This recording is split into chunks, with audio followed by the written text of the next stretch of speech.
Hello students, I am your teacher Mrs. Rosemary Dhudat. Today we are going to learn the very interesting lesson from EVS Part 1, Lesson number 2. The interrelationships between living things. See children, this lesson is about the interrelationship between the living things. What is a living thing and non-living things? These are two different things. We need to understand this first. There are two things, that is living things and non-living things. So let us see what is a living thing. Living things means the things which move, which grow and breathe.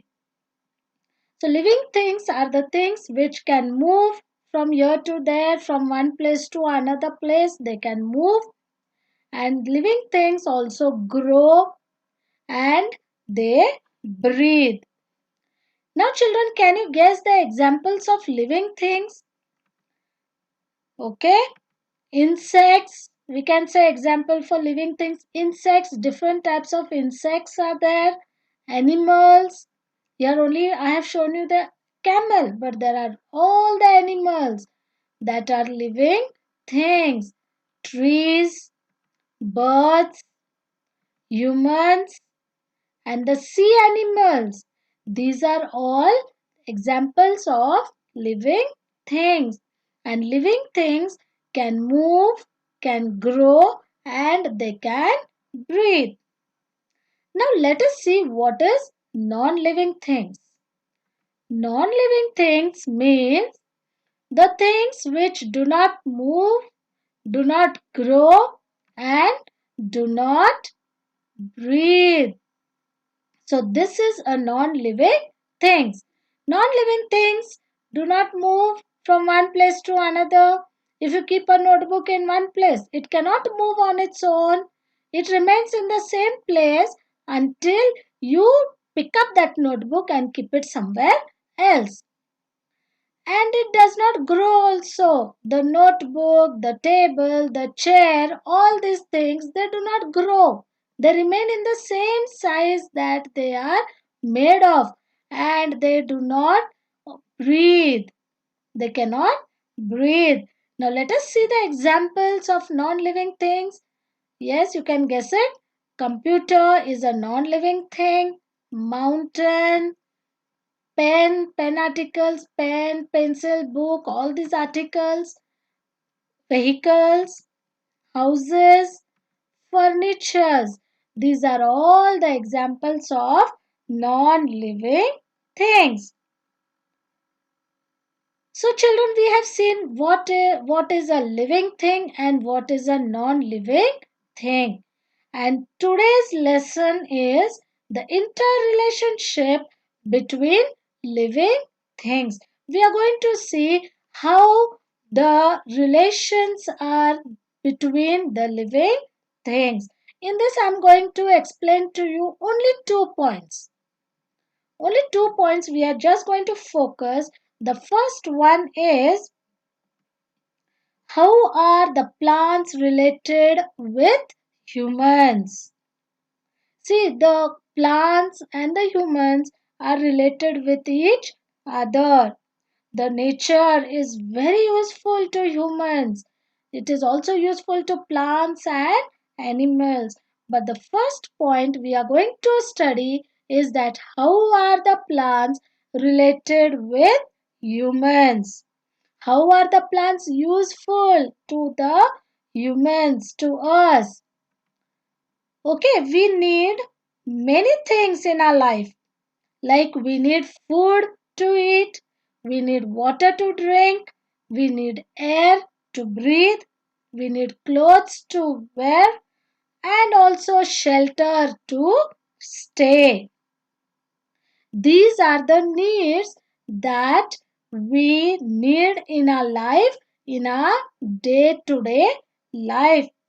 All these needs are met in our surroundings. We need plants. They are very important for all the living things. The first thing we can see is the plants give us food grains, vegetables, and fruits. You have food grains in your daily food, children, isn't it? You eat chapati, it is from the grain of wheat. You eat bhakris, okay, that is from jawar. So many grains you have in your food.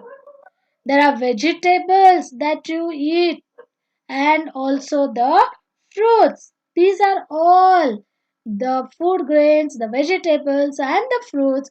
We get it from the plants. We also get lovely flowers from the plants, which we use them for many purposes. Example, while performing puja, decorations for the programs, felicitating the guests, etc. etc. The flowers are used, isn't it? You use it for the puja. While performing puja, you use flowers. We see in the decorations, most of the decorations, the flowers are used, and we also make bouquet of flowers, and we wish somebody, for the birthdays, for the anniversaries, all these functions we use flowers. So flowers are used for all these purposes. We also get cotton wool from plants to make cotton clothes. Many of you must be using cotton clothes. We get this cotton from the cotton wool. We also make medicines through medicinal plants. There are different plants, medicinal plants, and we make medicines through those plants, the herbs. We make medicines, and also we make furnitures and house articles from trees. And see, children, we can see so many useful things we get from the plants or trees. Plants absorb carbon dioxide and release oxygen from their leaves, which humans and other animals need to breathe. Plants provide products like firewood, oils, rubber, and pesticides. This is very important thing, children. See, plants absorb carbon dioxide, means they take in carbon dioxide and release, means they give out oxygen from their leaves, and that oxygen is useful for us to breathe. It's very important. If we are breathing, it's only because of the oxygen we can breathe. So it is such an important thing that we get from the plants. We also make firewood. When we are burning fire, we make use of the wood. We also get oils, rubber, and pesticides from the plants. All these things we have seen, these are very few things actually. But there are many more things that the plants are important and useful for human beings. So we have to plant trees and save them. The best friend on earth of man is the tree. See, once again, I'll repeat this sentence. The best friend on earth of man is the tree. Trees are very essential for life. And it is also rightly said that plant one tree, plant one life. See, children, if you plant one tree, that means you are planting one life. So we really have to think about this, and we have to plant trees. We have to save trees. It is very important for humans. Now after this, there is a riddle for you. Okay, let me see who can guess it. This is a riddle. Now, on this picture, you can see an age-old tree with a thick, strong trunk. Gives deep, dark shade from the scorching sun. Like an old man's beard with many strands. It has ropes for swinging from every branch. Which is the tree in this picture? Can you guess it? Yeah, this tree is a banyan tree. And this banyan tree is our national tree. It's a national tree of India. Banyan tree. It has got long branches swinging from everywhere like ropes, and it gives dark, deep shade. And see this tree, when you look at this tree, it looks like a man's beard, isn't it? A man's beard. This is a banyan tree. It is a national tree. For example, like the peacock is the national bird of India. National animal is the tiger. Our national flag is a tricolor flag. And do you know mango is the national fruit and the national sweet is jalebi. So, same way the national tree is the banyan tree. Now let's move forward. Now the plants are useful not only for humans but they are also useful to animals and the nature also. These plants are useful to the animals, birds and insects. Now this is our second point. Plants are useful and are related to birds and insects. They are not only related with humans, they are also related to animals, birds and insects. This is our second point. Now see children, these butterflies, bees, they feed the nectar of flowers. They feed on the nectar of the flowers. Plants also provide shelter for animals. So the animals can stay on these plants, on these trees.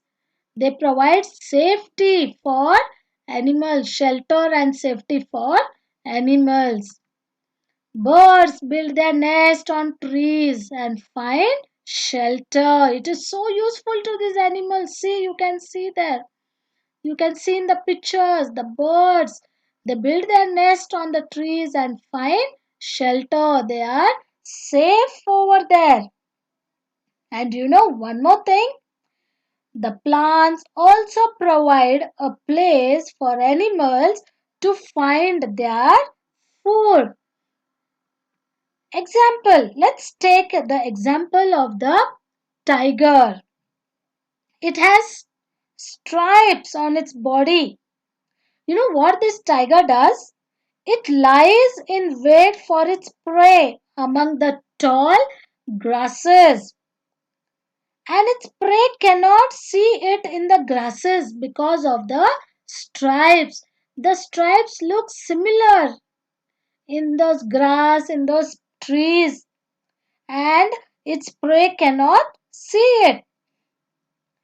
And the tiger hides there, and when he sees a deer approaching, he hunts on the deer for its food.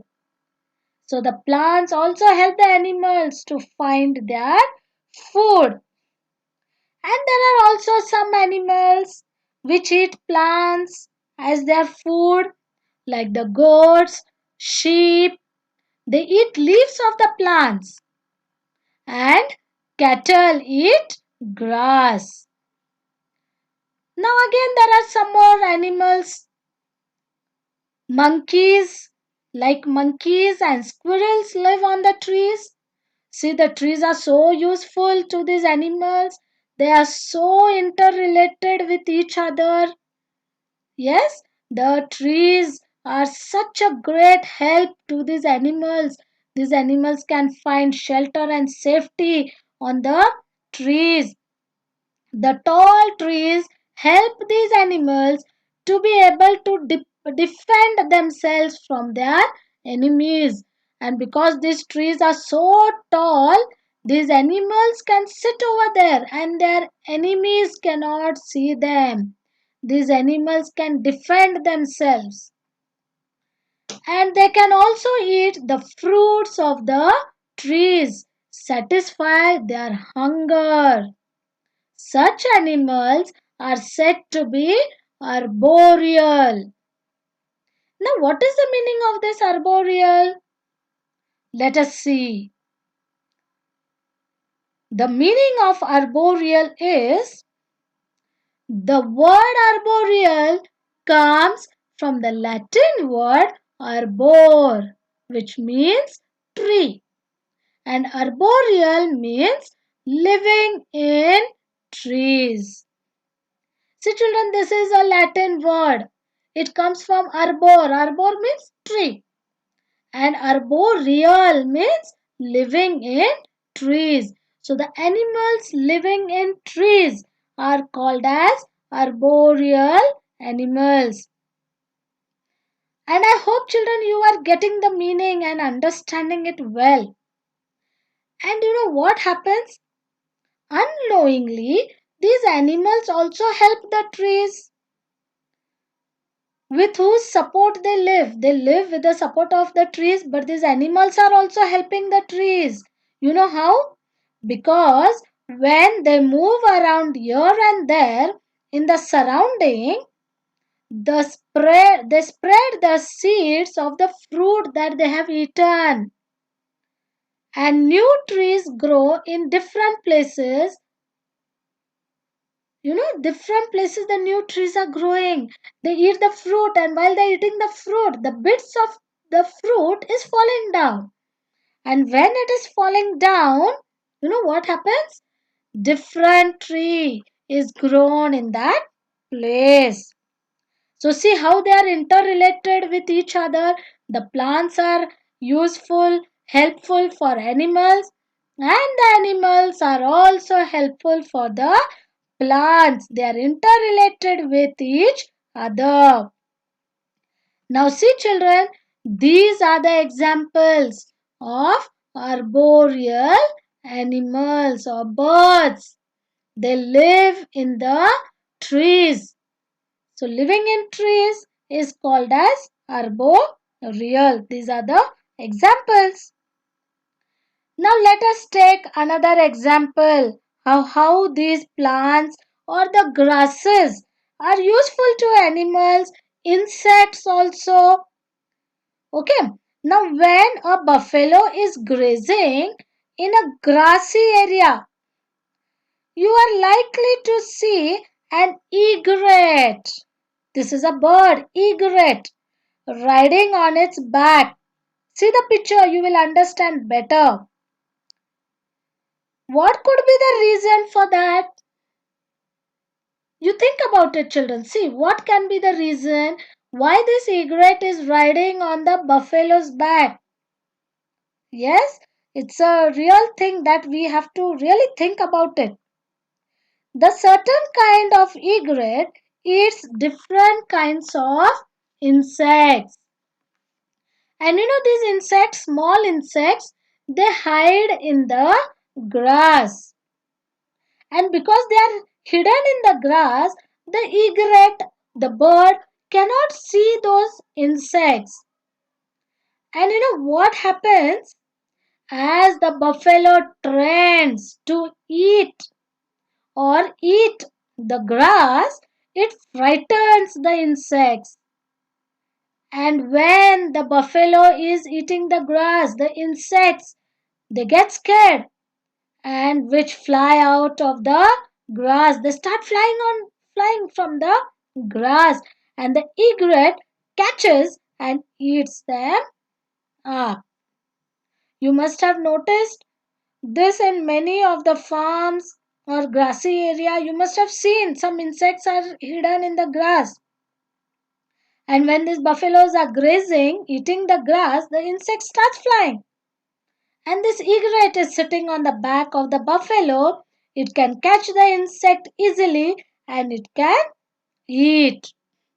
So this grass is helpful for this egret to find its food. Now see children, we have seen how Okay, we have seen here in this lesson how the plants are useful.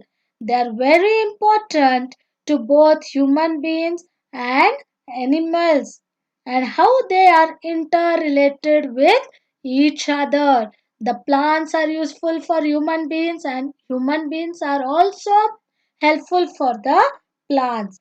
Plants satisfy the needs of humans and animals, and also plants need humans and animals because plants get carbon dioxide.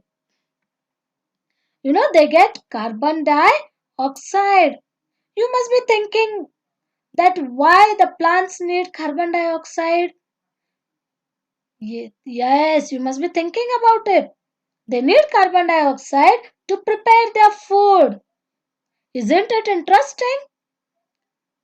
They prepare food with the help of this carbon dioxide, and that will help them to grow.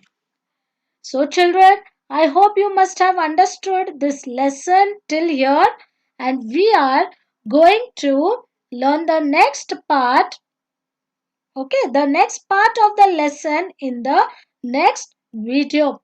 I hope you have understood till here how the plants are helpful for humans and the animals and how they are interrelated with each other. Now, as we stop here, I want you to try something. There is a thing that you have to try. You really work it out at home. Okay, we have to try this. You take two small boxes, label them box 1 and box 2. Fill them 3/4 with soil.